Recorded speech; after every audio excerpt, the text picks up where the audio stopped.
안녕하세요, 청취자 여러분. 오늘 저희는 전종옥 님이 제공해 주신 아주 흥미로운 자료를 바탕으로 대구 칠곡의 도남동이라는 작은 마을의 숨겨진 역사를 한번 깊이 파고 들어가 보려고 합니다. 네, 안녕하세요. 이 도남동 이야기가 생각보다 훨씬 깊더라고요. 그렇죠? 전종옥 님의 설명을 따라가다 보니까 이 마을의 시작부터 해서 여러 중요한 사건들, 그리고 특히 이충사 유허비라는 비석에 얽힌 인물들 이야기가 나오더라고요. 맞아요. 그 비석이 중요한 단서죠. 네, 그래서 오늘 저희 목표는 이 자료들을 통해서 도남동이라는 공간에 이렇게 겹겹이 쌓인 시간의 흔적들, 그 의미를 좀 같이 풀어보는 겁니다. 그럼 바로 그 이충사 유허비 이야기부터 시작해 볼까요? 이게 고려시대 두 충신을 기리는 비석이라고요. 네, 맞습니다. 이충사 유허비, 이게 글자 그대로 풀면 두 충신을 모신 사당, 그 옛 터를 알리는 비석 이런 뜻인데요.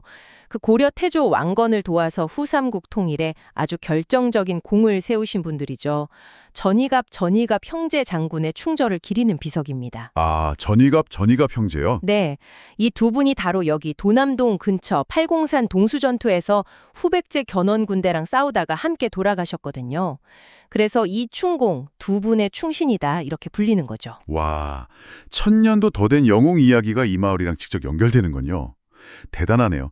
근데요, 그 비석 자체는 1939년, 그러니까 비교적 최근에 세워졌고, 또 전종옥님 설명을 들어보면 이게 조선시대 조상들 이야기하고도 쭉 이어진다고요? 네, 바로 그 점이 아주 흥미로운 부분입니다. 그 전종욱님 설명에 따르면 그분의 조상이신 우헌 전밀련 선생이라고 계셨는데 이분이 원래 강원도 정선에 사시다가 조상인 이충공의 어떤 흔적이 남은 이곳 팔공산 자락, 지금의 도남동 쪽으로 터전을 옮기신 거예요. 아, 조상의 흔적을 찾아서요? 네, 이 전밀련 선생은 또 임진왜란 때는 의병장으로도 활동하셨던 분이고요.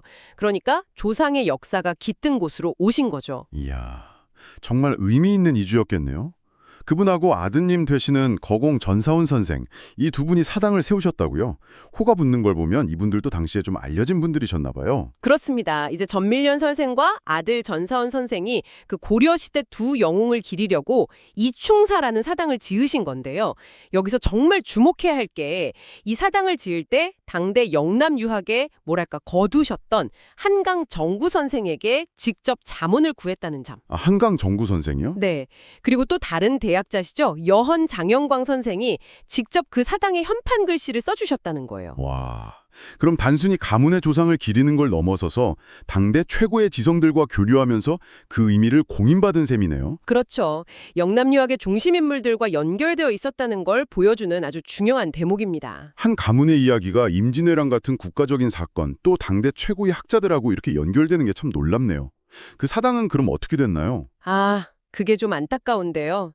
임진왜란 통해 불타 없어졌다고 합니다. 아이고. 네. 하지만 그 정신은 계속 이어졌어요. 아들인 전사원 선생이 그 사당터 근처에 도남제라는 제실을 지으셨어요. 제실은 후손들이 모여서 제사도 지내고 공부도 하던 그런 공간이죠. 그래서 이 도남제가 후손들의 어떤 구심점 역할을 하게 된 겁니다. 아, 그래서 사당은 없어졌지만 그 터를 기억하기 위해 후대에 비석을 세운 거군요. 맞습니다. 수백 년이 흘러서 1939년에 후손 전익동 선생이 주도해서 원래 사당이 있던 자리에 그 역사를 기억하자 해서 이충사 유허비를 세운 거죠. 그렇군요. 근데 또 흥미로운 게 이 1939년에 세운 비석에 글을 쓴 분이 퇴계 이황 선생의 13대 종손 이충호 선생이라고요. 이것도 뭔가 의미가 있을 것 같은데요? 네네. 전종욱 님도 그 부분을 딱 짚어주셨는데 이게 아주 중요한 통찰이에요. 그러니까 조선 최고의 학자 가문이잖아요. 퇴계 집안이. 그 가문의 대를 잇는 종손이 직접 글을 썼다는 사실 자체가 이 비석에 담긴 내용의 어떤 신뢰도랄까? 이런 걸 공적으로 확 높여주는 거죠. 아, 일종의 역사적 인증마크 같은 느낌이네요. 그렇죠. 그런 역할을 하는 겁니다. 그리고 이건 퇴계항맥하고 이 지역 가문들 사이에 오랫동안 깊은 학문적 사회적 교류가 있었다는 걸 또 보여주는 거고요. 비석 이야기의 어떤 공적인 무게감을 확 실어주는 거죠. 정말 흥미롭네요. 듣고 보니 이게 그냥 한 가문의 기록이 아니라 고려시대 영웅의 충절에서 시작해서 조선시대 학자들의 정신, 임진왜란이라는 시련, 그리고 근대에 와서 그 역사를 다시 기억하고 보존하려는 후손들의 노력까지 이게 다 촘촘하게 엮인 한 편의 긴 이야기 같아요. 맞습니다. 작은 마을 도남동 안에 이렇게 깊고 풍부한 역사의 층들이 숨어 있었다는 게 참 놀랍죠. 네. 오늘 저희는 전종욱 님이 정말 소중하게 발굴하고 정리해 주신 덕분에 이충사유협이라는 하나의 실마리를 잡고 고려시대부터 근대까지 이어지는 도남동의 깊은 이야기를 따라가 봤습니다. 이런 걸 보면 우리가 그냥 발 딛고 사는 이곳의 이야기가 정말 소중하다는 생각, 그리고 또 우리가 적극적으로 기억하지 않으면 이런 연결고리들이 얼마나 쉽게 잊힐 수 있는지 다시 한번 생각하게 되는 것 같아요. 정말 그렇습니다.